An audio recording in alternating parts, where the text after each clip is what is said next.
But before I start, let me first send my sincere condolences to the family of Mr. Marius van der Merwe, who was known as Flam, and as you'd have seen, as being communicated, would have appeared in the Madlanga Commission as identified as Witness D.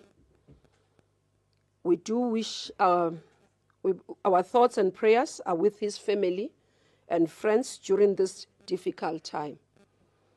I will be addressing issues of witness protection and whistleblower with the work that we are doing later in the statement.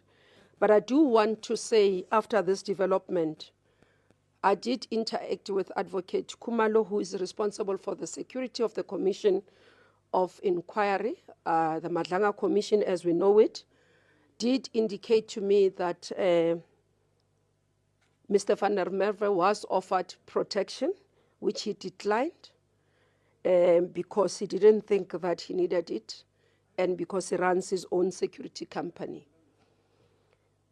Furthermore, what I want to say to the nation, and also especially our media colleagues, that we are in agreement that there is a need for us to review how the witnesses are testifying in the Madlanga Commission. Following this incident, and also ensuring that the work is not compromised going forward, we will appeal to the public and to our media colleagues for an understanding, because we do believe that at this point we must recognize, all of us as patriotic South Africans, that public interest information can supersede or be above the right to life. Initially, the Commission had intended to do certain testimonies in camera. They changed this approach due to being threatened with litigation. We want to appeal that the Commission revisit this and revisit the strategy so that there isn't any threat. I say this because we were concerned by the fact that the public and the media were able to identify Mr. van der Merwe as Witness D. I didn't know, commissioners didn't know who Witness D is. Neither many of those who work, except those who worked directly to get the statement. And this worries us a lot. And that's why we are saying there is a need to review how this is happening. It concerns us. You know, we say if it was known that it was Mr. van der Merwe, but the fact that within a testimony, his testimony could be linked to him while he was not really identified means that there is a need for us to look at this. And because even if we can do legislation, if transparency is going to supersede the protection, we will not achieve protection of witnesses in this country. And therefore, our fight against corruption, our fight against organized crime will be compromised. I am a freelancer. I'm a social worker in private practice. And for the last 5 years, I've been working to support whistleblowers with psychosocial professional support.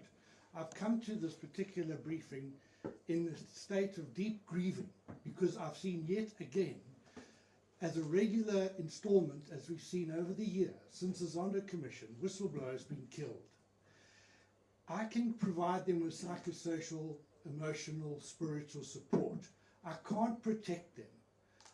The best I can do is advise them to get a bulletproof vest. So I'm here to basically say, why has it taken so long?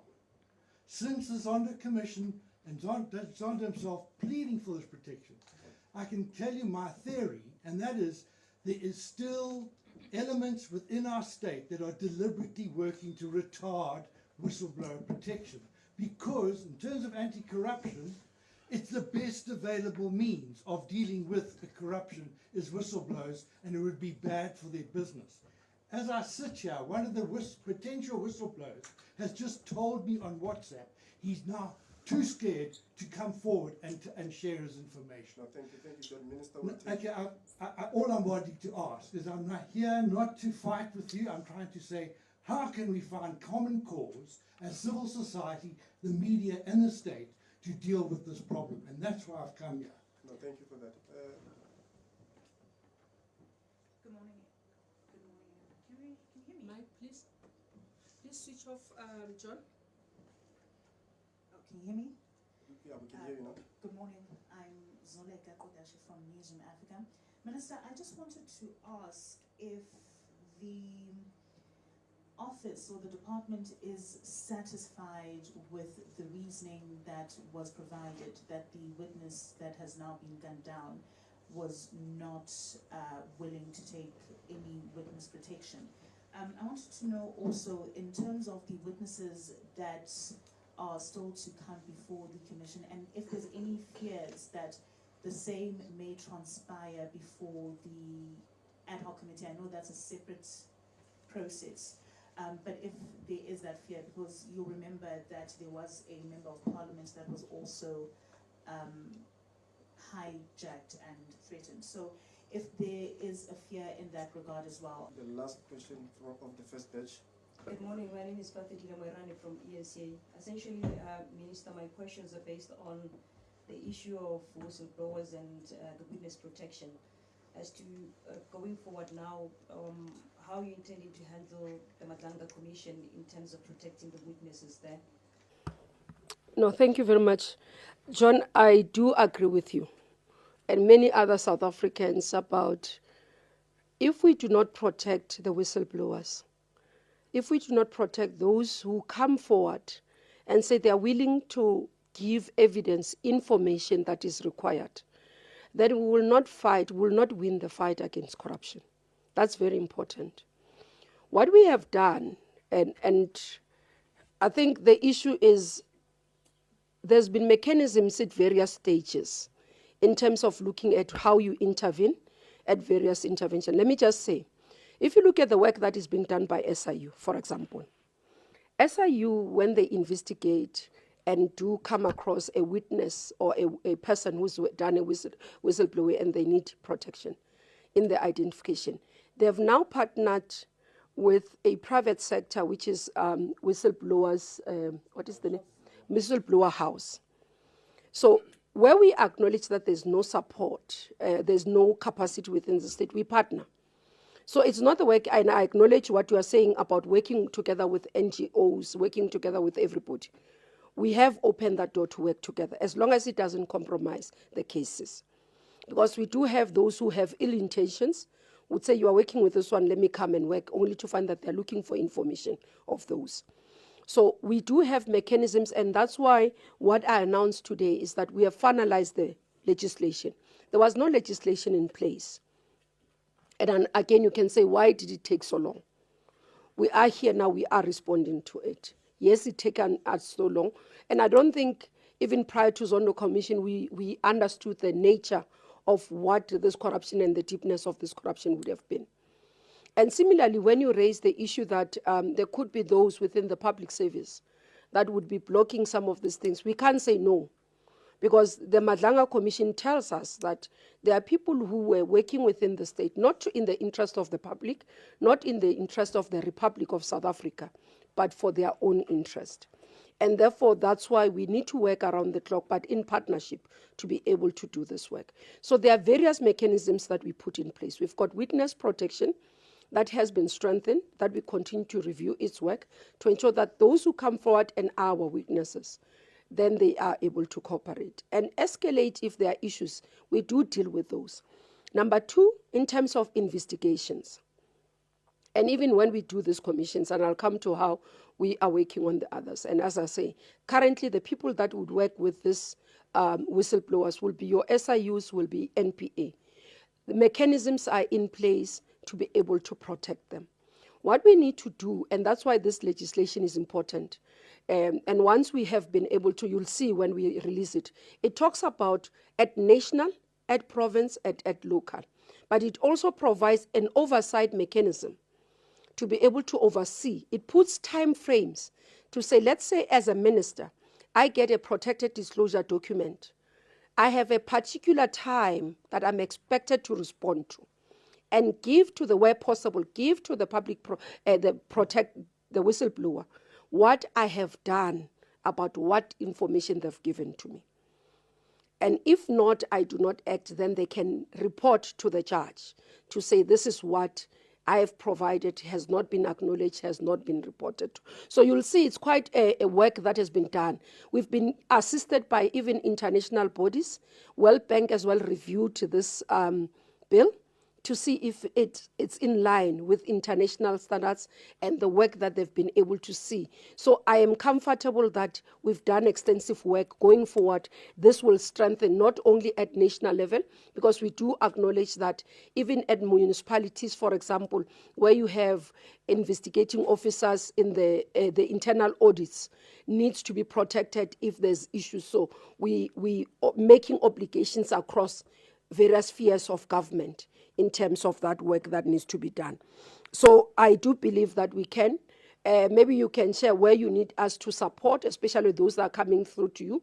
The partnership, we can ask you. You don't have to work with me as a minister. We can give you the SIU. They've got the witness protection, whistleblower protection work that they are doing and other areas, so that we can see how best we continue to be able to provide for that.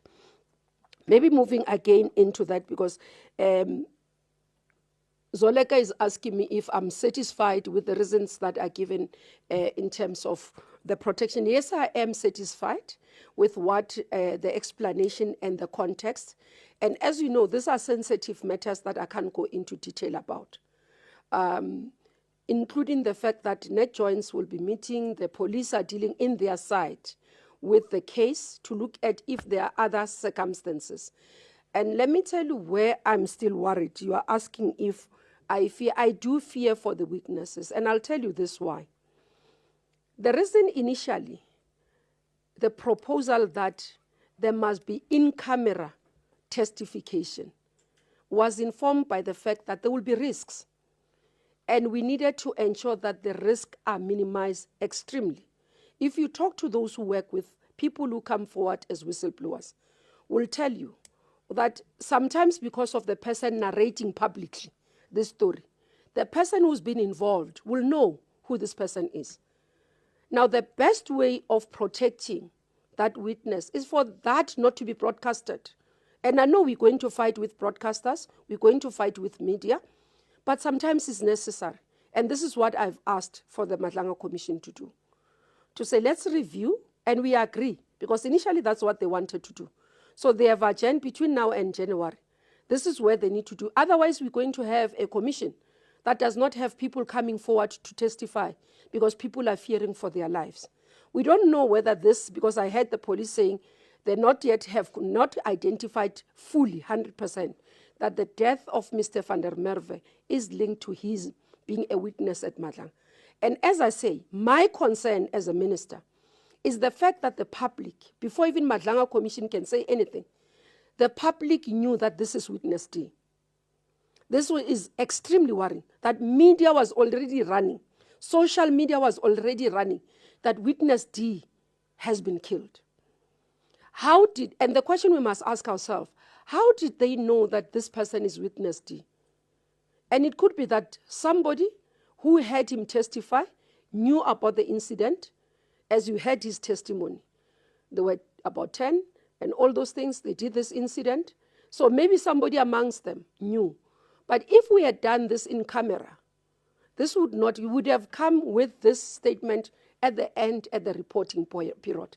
So my appeal to the media today, I know, and I'm prepared for us to have a meeting with media houses to review the issue of us broadcasting these witnesses, to review how we have approached the courts for a litigation to broadcast these testimonies.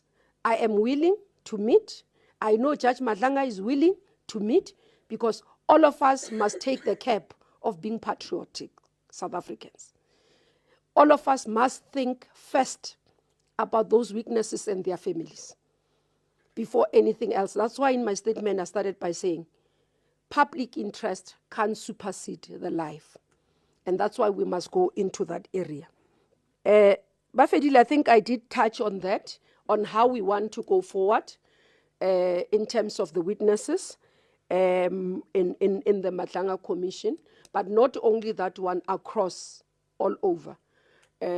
We did put mechanism of protection services within the Madlanga Commission, and each witness as it comes, there's engagement by the Commission in terms of their safety and all that. And I think at this point, with this incident again, the Commission will have to meet, review its processes, review its witnesses, interact again back with the witnesses to check if they still feel that those who said they don't want protection, they still... There is, maybe let me just share with the public what some of the difficulties, and maybe John is here as well as people who work in the protection, and many of the people. With this one, when the person is not identified and say, I don't want to go into a witness protection. So witness protection house is that you are taken away from your community, you are there. So majority of them are not willing. We try our best to do that. But if then the person says, okay, it doesn't, and then you provide protection. And the other issue is it's your protection, such as bodyguards, if I may say, protection services. Common language is bodyguards. Sometimes that person can be easily identified by the fact that they go around with bodyguards, because people will start asking the change of life. Why are you having bodyguards? They will know that, okay, it means there is an issue. So it's those things that you've got to find a balance. As a country, it's something that we've got to learn to do that. There's quite a number of studies that have been done to try and improve, and that's why the bill as well will provide those mechanisms. But it's work that will continue to improve, and we are worried about the witnesses at Madlanga Commission. It might not be linked, but the fact that somebody has been killed, those who are still to testify might be deterred, and I want to urge them as patriotic South Africans to continue to support, but openly. And to those who have testified already, if they feel that they do need to engage, they must approach the Commission, and they will be provided with the support that they need, that the Commission has assured me.